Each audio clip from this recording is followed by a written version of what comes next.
Hey, welcome back to the Odd Shift Podcast. I'm your host, Anthony Trucks. Today we have Nick Sonnenberg. Now, Nick is a guy that works with massive companies and corporations, and he goes into the companies and teaches them how to be efficient with their teams, how to essentially create these streamlined processes so they can actually communicate better, they can interact better with what they have in terms of the clients and customers, but also how they can organize things so the resources are where they need to be when you need them. Because if you think about it, for you and I, we need something, like sometimes I have to go to an email and get a little folder and do this whole stuff, and then it slows everything down process-wise.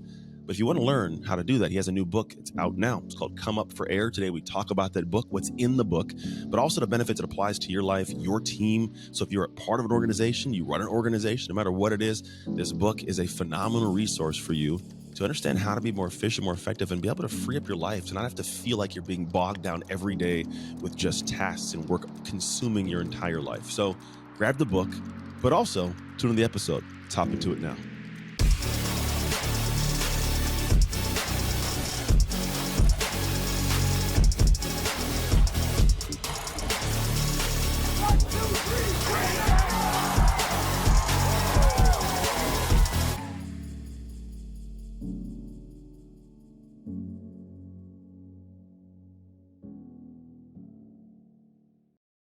Hey, welcome into the show. It's me, and I got my new guy, Nicholas Sonnenberg, who, man, you got to let him know. You just gave me this heads up that you hit a list. So you mind sharing that real quick?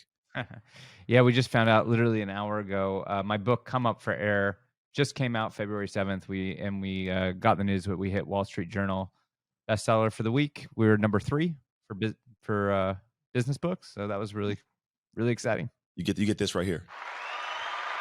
You get a little bit of that. Nice. Get some love with it. I got little buttons for noises for no reason. I forget I have them. And then moments like that, I'm like, that's super cool.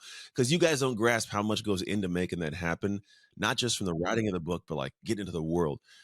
So let's do this. I dive in pretty simply, and I'm going to stop talking as much. I'm going to let you kind of answer this one question. It opens the whole conversation up. Let's say I'm walking around town in New York, which you're a crazy man because it's freezing cold everywhere, but you happen to be out in New York. And I sit at this cool coffee shop, see this good looking dude, you sitting there next to him. And I go, man, this guy, cool guy. And then you, not knowing me, feel compelled to start talking to me. In your opinion, why should I listen to you? Why should you listen to me? Well, the stuff that I'm interested in is, to me, the most valuable thing that anyone could give someone, which is the gift of time, right? So you could get various things from people, but the thing that I give you is something that you could be a billionaire, you could be worth nothing. We all only have 24 hours a day, 7 days a week. So stuff that I'm passionate about and the conversations that we would have if I came up to you at that coffee shop, I'd be asking you about your business. And then ultimately, I'm trying to figure out ways that your business can save time, be more efficient, so you can free up time and reinvest that into whatever you like, whether it's going on more vacation with your family and hitting that trip that you never got to do, or if it's now you have more time to work on better use activities, more sales calls, more new projects. So Yeah. that's what we would be talking about. How can I just give you the gift of time? And that's ultimately what the purpose of my new book is about. I like it, man. That's a good need, especially in a world nowadays where, like, I'll set my alarm in the morning and it'll be like, all right, 5:15, like 5:45, I get out of bed and I'm like, what happened to half an hour? And I got drowned out doing something that was inefficient, non-productive. Usually when people have that kind of conversation point, you don't get to the level of, we'll call it, understanding or the ability to have a book written about it unless you've walked through a gamut of, not being amazing at it. So can you walk me through like your journey with, I guess we'll call it mastering time, so to speak? Yeah, I mean, I called the book Come Up for Air because the number one thing that I hear people say is that they're drowning in work, especially in recent years on the back end of a pandemic. And now, we're going through a recession.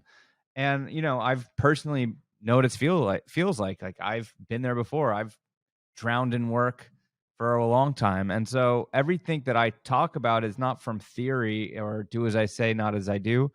But I firsthand have experienced, all the pain of growing a company and working 100 hours a week. And before all this, I was a high frequency trader on Wall Street. And in that job, I worked my ass off doing that too. So I know what it's like to feel like you're drowning. And I feel like it's my job, and what I do, my company Leverage does operational efficiency consulting and training for teams and companies. But what's cool is I feel like under the hood, we're like this laboratory where we're figuring out, we'll experience pain or I'll experience pain.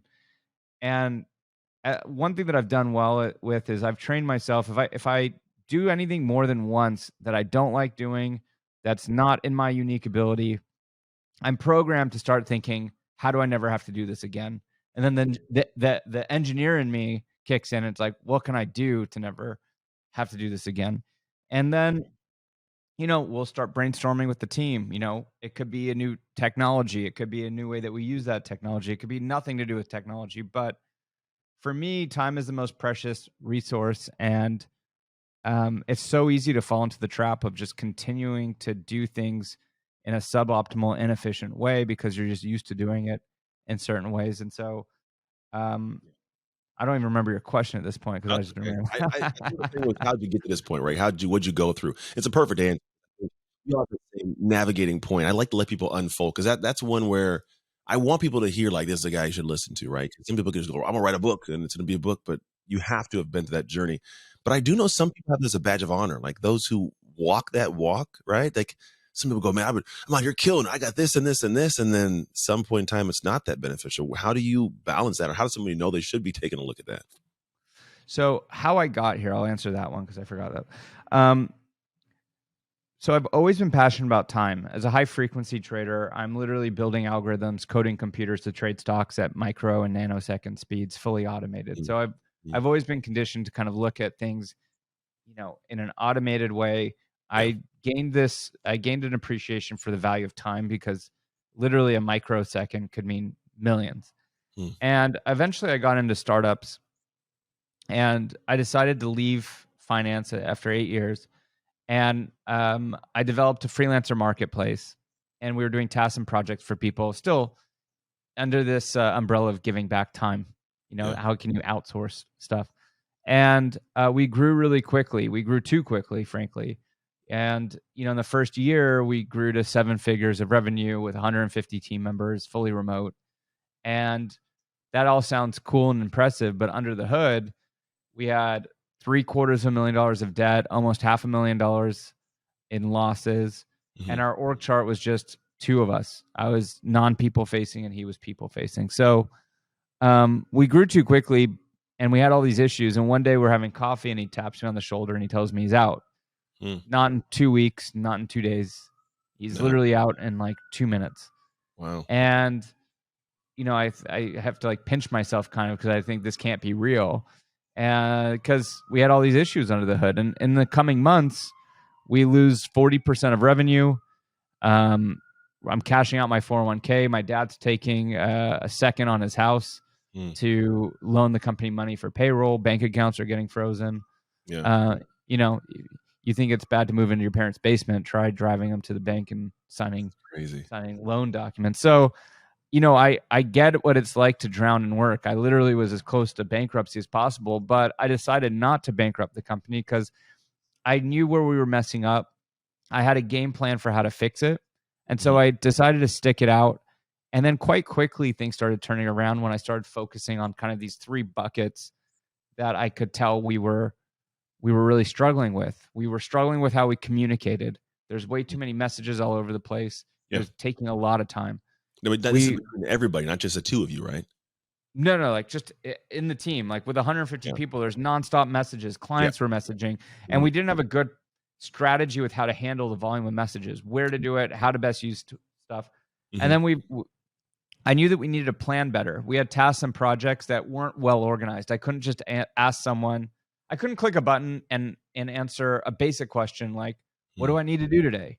Or click another button and answer the question, what's past due that I asked people to do? Or click another button like, what's the status of this project? So I knew that we needed to fix that. And then the last bucket was resources. Like I knew that we had intellectual property, SOPs, processes. You don't want to reinvent the wheel. You want to document stuff so then the next person can go and do it that way. We were already pretty good at that. So I realized that these are the 3 buckets to fix, and it started working really quickly. And during that time, people started reaching out, asking me to consult them on their business because they heard about me somehow. And so I got to work with a range of people from, small 2-person entrepreneurs to, Poopery or Tony Robbins or, That's awesome. Fortune 10 tech. And everyone had very similar needs and issues. It didn't matter if you were a small financial advisor or, a multi-$100 billion tech company. They needed these 3 drawers too: the communication drawer, the planning drawer, and the resource drawer. So ultimately, Leverage turned around. Happy to say, look, we recovered. We're doing way, way better, way more revenue, profit, fraction of the team, because we know how to operate well. And we saw the impact firsthand on ourselves and our clients, where we were literally giving people back over a full business day a week. And it was incredible. So I decided to pivot that company from a freelancer marketplace to now Leverage does operational efficiency consulting and training. And it's the core of my book. And I did it because I know what it's like to be drowning. And I want to help people not have to make work any harder than it needs to be. I like that. The first part of this, because I've gone through this journey myself in other ways. I used to have a brick and mortar gym business, and I had like 19 people directly reporting to me. I was hiring people, then doing their job, because it was like, it'd just be faster for me to do it myself, And then top of that, there's no like thing, like you said, for me to know what to do. And so I had to like really figure out the best way to operate efficiently so I could do what I do well and then have other people do stuff. One thing that I run into when I talk to people, because obviously I'm nowhere near your level of doing it, but people ask me like, how does your whole thing run? You're still a dad, you're still present, like with your family, with your wife, but you have these other businesses. I go, yeah, well, I don't do all this stuff. They go, how do you hand it off? Because I think there's part of it is like there's systems, there's process, but some people don't trust the paper and the person, like I know if I do it, it'll get done right. How does somebody build into that releasing of it? Well, I think part of it is a systems issue and part of it's a people issue. I think that if you hire the right, trust comes in different forms. You can trust someone on an ethical level, right? Like I trust you that if I give you my credit card, you're not going to go on a purchasing spree. Yeah. But I might not trust you that if I ask you to do something by Friday, that you're going to get it done, right? And that might not be because you're an untrustworthy person in the context of ethics, but it could be that you just don't have good systems in place. And like I know that things slip through the cracks when I give you stuff, because you don't have good processes, and then that causes a lot of friction and anxiety. And I'm texting you multiple times, or I'm emailing you like, hey, you can get it done by Friday? So you have to be first aware, is the lack of trust coming from an ethics issue or competence issue, or just a poor process and systems issue, right? But documenting the right way of doing something is a really great way to kind of lessen the stress of, hey, they're not going to do it as well as me. Because as long as you've kind of built out some processes and SOPs, sure, maybe there's some things harder to outsource than others, but you could probably get rid of 80% of stuff off of your plate if you did, if you invested the time to document the way that you want it done.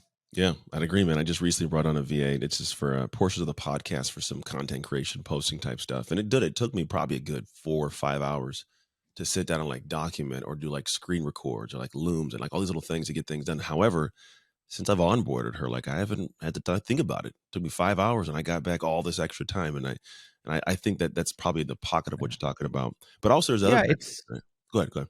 No, sorry, I didn't mean to cut you off. No, I was just saying that I think there's also the benefit of like once you have that in place, it also frees you up to have that feeling of like I'm not stressed out. I don't know, anxiety. There's not tension between people if things don't feel like they're always in a rush. Now, what you were just describing before, I think is important, because a lot of people I hear, they spend their time doing this, they spend their time doing this. But what you were describing with the virtual assistant was you invested your time, and you think you said like 5 hours or something, whatever it is, but you invested your time training. You didn't spend your time, you invested your time training, because you knew that after a certain period, this person would get up to speed and they would start taking stuff off of your plate. And at a certain point, they will have saved more time for you than what you invested, and you would have had a positive return on investment. Instead of on money, it's on time. And it's the same. And so it's the same thinking with this type of stuff that's in my book. Whether you're investing in training a VA or you're investing in setting up Slack, or learning how to get to inbox zero in email, or using Asana and a project management tool, or documenting processes. It's not time spent, it's time invests. And all of these investments will yield different returns on different time horizons. Mm-hmm. Some generate a return immediately, some it's longer, but it's still the right frame of mind with all this stuff is in where you're investing your time versus spending your time. Yeah, that's a big piece of it, because then you can actually put your time towards the things that maybe for you in the business are, more, I guess, lucrative tasks. Because I had a buddy years ago who sat down with me. He was like, he said, I never washed my car. I go, what do you mean? He goes, I will never wash my car. I go, why? He goes, unless I love doing it, it's a job that I can pay my kids or somebody, a neighbor kid, to do it for $10. He's like, so I can tell them I want it done, and then they do it, but then I can now allocate my time to the thing that's going to maximize income for the family, or time with relationships, or peace for myself. And it does create a different flow of how you can live your life. Some people look at it and go, that's crazy. But he goes, no, but if I loved washing my car, you better believe I'd wash my car. So it leads me to the second thought, or the next thought beyond that is like, how does someone know what's the best use? Because if I went into your life and said, I see Nick's doing this thing here, and I adopted those, I might go, I hate this. I don't want to do what Nick does, right? This sucks. How does someone determine what are the tasks that they should keep in and then something they should onboard or offboard? I think anything that gives you joy or taps into your unique ability, you should try to keep. And anything outside of that are good candidates, right? And so it could be that you like doing dishes for whatever reason, or laundry. I think there was a famous Inc. article, Mark Cuban likes doing his laundry. Now, clearly his hourly rate is much more expensive than whatever it would cost to outsource. But if it gives you joy, then we're not touching that. Yeah. But also, maybe one of your unique abilities is hosting a podcast, and that's a really good use of your time. And maybe there's other things like, I don't know, editing the podcast that doesn't light you up and you're not particularly great at. Mm-hmm. And your hourly rate maybe is worth $500 an hour. I'm just making up numbers. And you could get a podcast editor for $30 an hour. So, it's almost like a time arbitrage where you're freeing up your time at 500, and then, you pay someone 30, you're like saving $470 by doing that. So that's the way I like to think about those things. What would it cost me to pay someone? It's like buying back your time. Where can I pay money to buy back time? Mm-hmm. And is that at a discount versus what I believe my time to be worth? Yeah. And, it's kind of those three things to always be thinking about. I agree. I like it. And then, so me, like, I always look at, like, if we're talking about time and like the expansion of it and all kind of that goes, like, there's also things that people don't look at. Like, there's this thing you're doing now that's keeping you from doing something you could be doing, whether it's an impactful thing. I'm sure there's people that go, man, I really want to be able to impact some people at a high level, but man, I'm constrained to doing these things. And they told themselves a story of, this is what it has to be. Got to do this. Can't do anything else. But they're pulling themselves from somewhere. Do you find that in some of the work you do, you actually see people step out and become maybe more philanthropic, more helpful? Can they do more? Does life expand beyond that point? Yeah, I think that if you get more breathing room and you free up time, sometimes you're so constrained because you're just so inefficient. You're on a scavenger hunt looking for stuff and you're working 60, 80 hours a week. And, that affects the quality of your work. It affects your mood. It affects your patience speaking with people. So if you can make work easier, you can do higher quality work. You can perform more new projects. You can be a better business partner, employee, spouse, etc. Yeah. And so, I think there's a lot of side benefits from this stuff. Tons of it. I just want everybody to hear that one, because I think it's one of the things people go, why would I invest all the time and energy to do that? Because it does take time and energy. It's not like it's easy just to kind of figure stuff out. But that's why I call it investment, then spend. Boom, right? Because it is. It really, like, for me, that one day I was like, dude, I'm sitting here, it was like, if it was like a Saturday night, I'm like, one of the team members, they kind of did something else and we kind of like, separated. So I'm like, I got to do this. I'm not about to do this.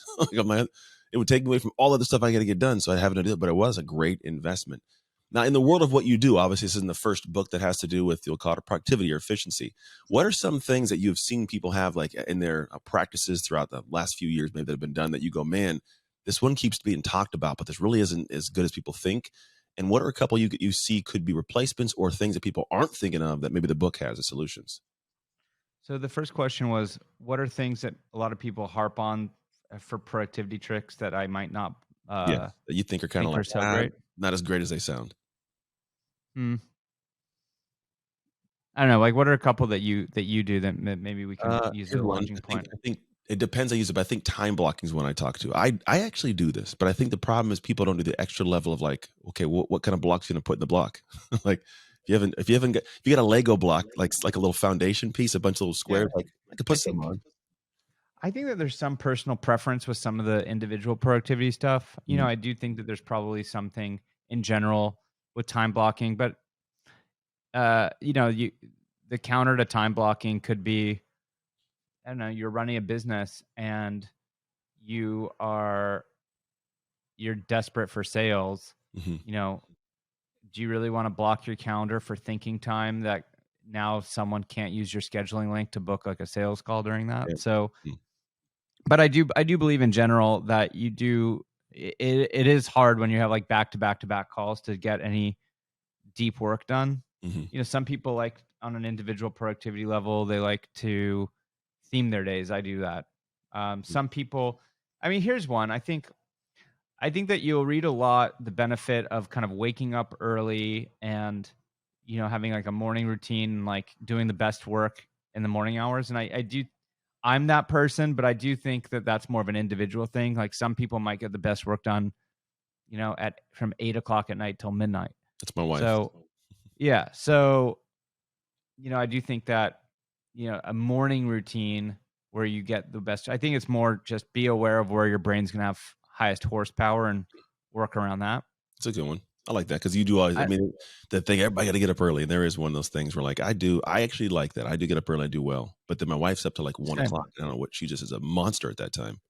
Yeah, yeah. So, um, and then another thing is a lot of people talk about saving time, but optimizing time is just as important because Mhm. you could save an hour, but if you're saving an hour at 7 o'clock on a Friday after an exhausting week and you're in the back of an Uber, like that's not as valuable time as for me that 9 a.m. on a Monday time slot.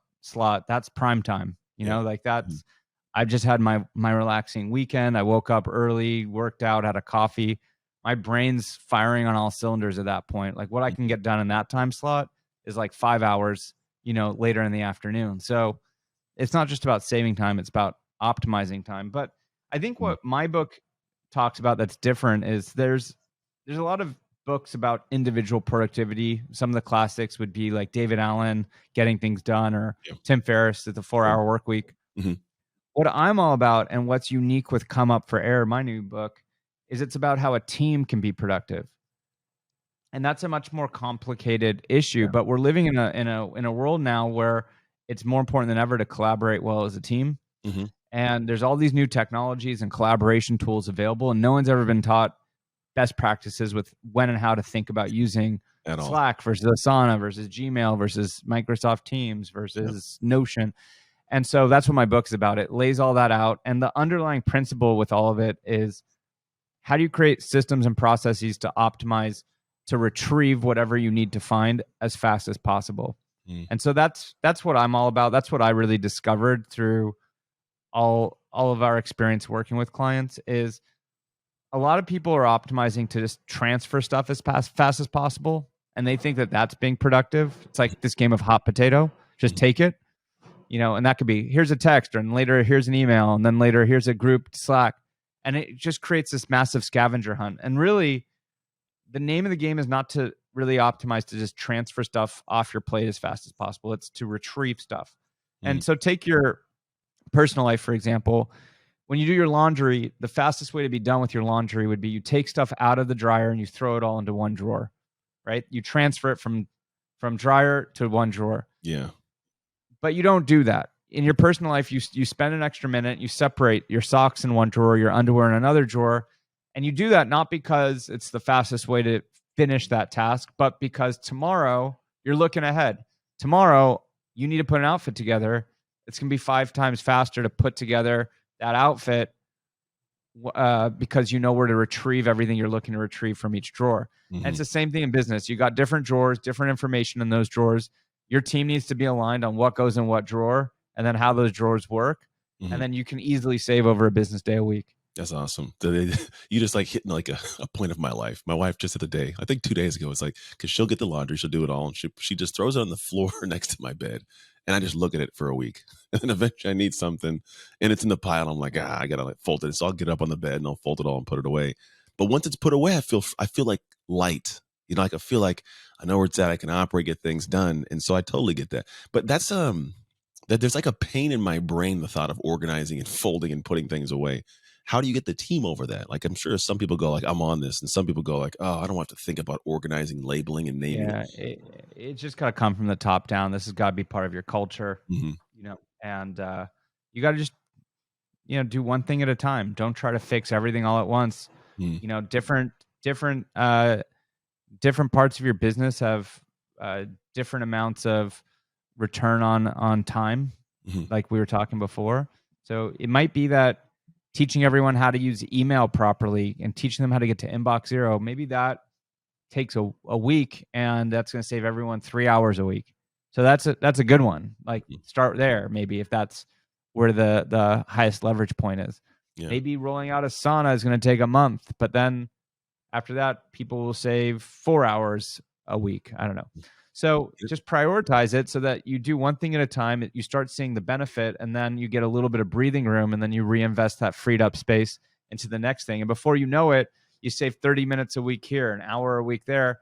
It starts to really add up. And like every time you do something and you feel that breathing room, take as much of that breathing room as you can, so that you're not like necessarily telling people to work less hours, but do it and clean up the next thing. And then you keep kind of tightening and tightening and tightening up how you guys operate. And eventually work will be way easier. You could go on more vacation without stressing out. You could get more output out of people, have better culture, have more profitability. But no matter what, all roads lead to, it's going to be better for you if you're getting an extra 20 to 40% out of your team. I like it. And I also think that people, they misconstrue, like, you can run fast. Like someone told me years ago is, your systems are good, but your systems will break. And essentially it was like saying like your system will be good for now, but if the system does its job, it's going to increase efficiency. So you get more clientele and everything grows. But then at a certain point, there's going to be this area where you can't handle that and the system will break. And then you'll have more people experiencing a crappy experience with your company. And so he's like, you have to consistently think about like the system's good, but keep an eye on it, pay attention, build, optimize. And yeah, it might be mentally a little stressful in the beginning, but then you get kind of a muscle for it, you get stronger, but now you can grow. Because if you don't do what you're talking about right now, someone can grow their company like you did before and all of a sudden have a lot of pissed off customers and driving their dad to the bank. Like, hey, I got to figure this stuff out. All because we didn't think about optimizing and having communication and efficiency. Something crazy to it, man. So this is my final. This is maybe the one I'll call it. This is maybe a Pandora's box question, but we're coming close to our time together. But if somebody's listening to this going, man, it sounds great. I want to get this book. Does the book kind of give anybody insight of where they can get started? Because a lot, you just listed so many different things, and some may go, I'm a small company, Yeah. big company. Like, what's kind of the Mm, first like starting point for folks? So every business is different, but I mean, what I can tell you is, in my experience, 80%, 90% of people starting with learning how to use email properly Hmm. is a no-brainer. And the benefit is some of these other things that we talk about, like Slack and Microsoft Teams and Asana, are super important, but there's a little bit more effort to roll those out because it requires everyone to adopt it Yeah. simultaneously and be involved. Because otherwise, if you try to roll it out partially and now part of your team is trying to use one tool, but then the other part isn't, now you're still like having to text and email. So, but email, even if only a fraction of people start using email in a certain way, they get the benefit regardless if other people are on the playbook. True. And it's just such a commonly used tool. Not every company uses some of these other tools. Everyone uses Gmail or Outlook, and it's one of the most misused tools out there. So we talk about that. Look, the book took me 4 years to write. Now, Really? I'm running a company the whole time Wow. too. So, Hmm. but we spent a lot of time on it, and I'm an efficiency nut, and it was already 320 pages long. So you can imagine if I weren't, it'd be like 1,400 pages. Yeah. Yeah. And so in the book, we kind of lay out, if you just follow the book, I can guarantee you're going to be saving a lot of hours. Hmm. We also, in the book, commonly refer to a bonus page that we set up at comeupforair.com. Mm-hmm. And HarperCollins is my publisher. They didn't want the book to be any longer than it already was. So we have, I don't know, probably another 50 to 100 pages of additional content that you can get on that site. Awesome. And we've got checklists and calculators and PDFs. And like throughout the book, it's like, look, if you want to go deeper on this topic, go and get the bonus resource. Mm-hmm. And so on that website, you can find out how to buy the book, but also you get all the bonus materials. I like it. Comeupforair.com, you said. Yep. I like that, man. And this is something where if you guys listening and still listening and paying attention, this is something you got to implement. Like seriously, the way that I run my life right now, people go, how in the world do you do it? Now, I'm sure I'm going to learn some when I get this book, which I'm going to make sure it's in my house by the end of the weekend. Because please rate it after you read it. Please give it a rating. I will, 100%, man. You can definitely count on that. But I like the idea of this because I don't think I've heard of many people doing this kind of work because this is a mental gymnastic thing you've gone through. So I give kudos to you for that because it's a brain drain. I have to think through and hold so much. But once you get it down in place, I can move on. And so I appreciate you doing this work for people because it's going to allow people to live cool lives, make good impact, have a good team of people they work with. I can definitely see how it quite literally changes the experience of somebody's life as they do it. Yep. Yeah, man. I'm thankful. I appreciate your time. I'll let you go on to your day because I know you got a lot of these cool podcasts that get on to spread this word to get the book out. Repeat again, if you don't mind, where people can get the book, all the fun stuff you just said so they get a clear, clean spot of it. So www.comeupforair.com. That's where you can get everything. And then if you need help with training and consulting, my company, getleverage.com, can help you out with that. Beautiful. Last question. What promise did God or the Creator make to the world when they created you? The world would be a more efficient place after he's gone. I was hoping you'd say something like that. Or while you're still here, hopefully, to leave anywhere for it to actually get more efficient and better. Yeah. Man, thank you so very much. All you guys tuned in. Thank you for hanging out with us. Make sure to go to comeupforair.com to get all the cool goodies for the book. It is out now. It's already a bestseller. And so it will impact your life if you go apply this information. So I said, take care. And as always, make the most of your shift moments. You can make shift happen. It's Anthony Trucks and Nick Sonnenberg signing off. Hey, thank you for tuning into the Shift podcast. I pray that we gave something amazing to your life. And if you found this episode served you in some way, I would love you could share it with people you know, people you love, as well as your community, because you never know who needs that simple little seed that can grow into something amazing for their life. And the actual training doesn't stop here. If you want your free copy of the show notes sent to you after every episode so you can get the major points consolidated down, simply go to textanthony.com and message the word notes. Till next time, make shift happen.